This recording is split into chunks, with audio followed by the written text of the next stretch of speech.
Their economies need to grow. Raw materials for manufacturing, crops to feed workers, fuel and water. This time, the colonial conquests will be achieved through monetary rather than military means, but the results will likely be counterproductive for both the colonizers and the colonized.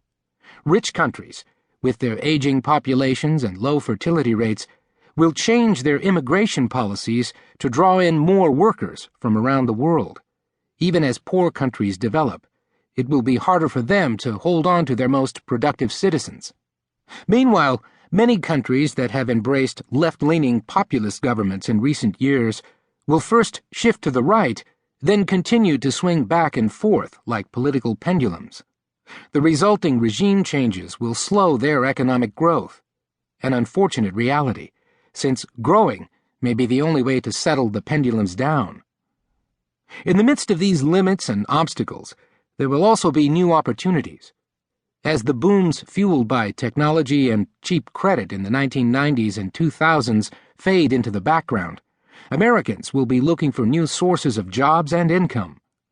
They will find some of them in an unexpected place, drawing on a little recognized but fundamental pillar of their nation's economic success: selling power.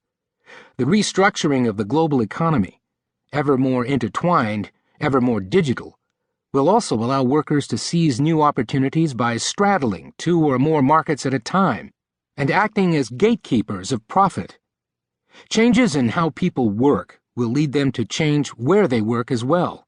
In the future, a growing class of mobile professionals will populate a new set of economic hubs founded on lifestyle choices rather than business imperatives.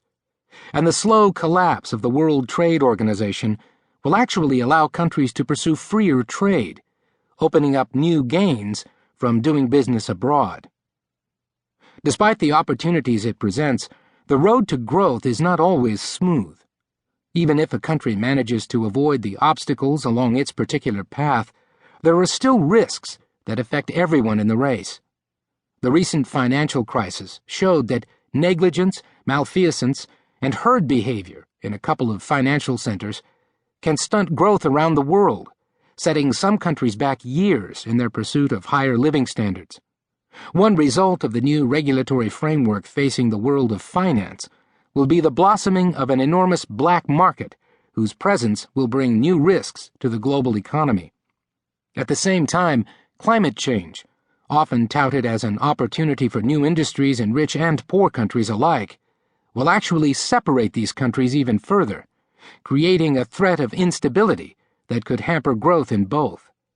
To solve these problems, countries will have to work together. Yet the political institutions that provide the framework for global problem-solving may not be up to the task. Even generalists have their areas of strength and weakness, so this book does not take on every pressing economic issue. Other writers are better equipped to predict which fuel will power the transport of the future. Indeed, some already have. Which super and semiconductors will carry the global economy's data, and whether that mode of transport and those data will help humankind to develop the resources of the moon, other planets, or faraway galaxies. The task of prediction is difficult enough without venturing so far afield in so many different directions. Only recently, in fact, have economists truly begun to understand just how difficult prediction is, both at the individual level and for an entire economy. Through the 1960s, as the science of economics lurched toward maturity, an implicit part of many economists' predictions was the notion that people would make the same mistakes time and again.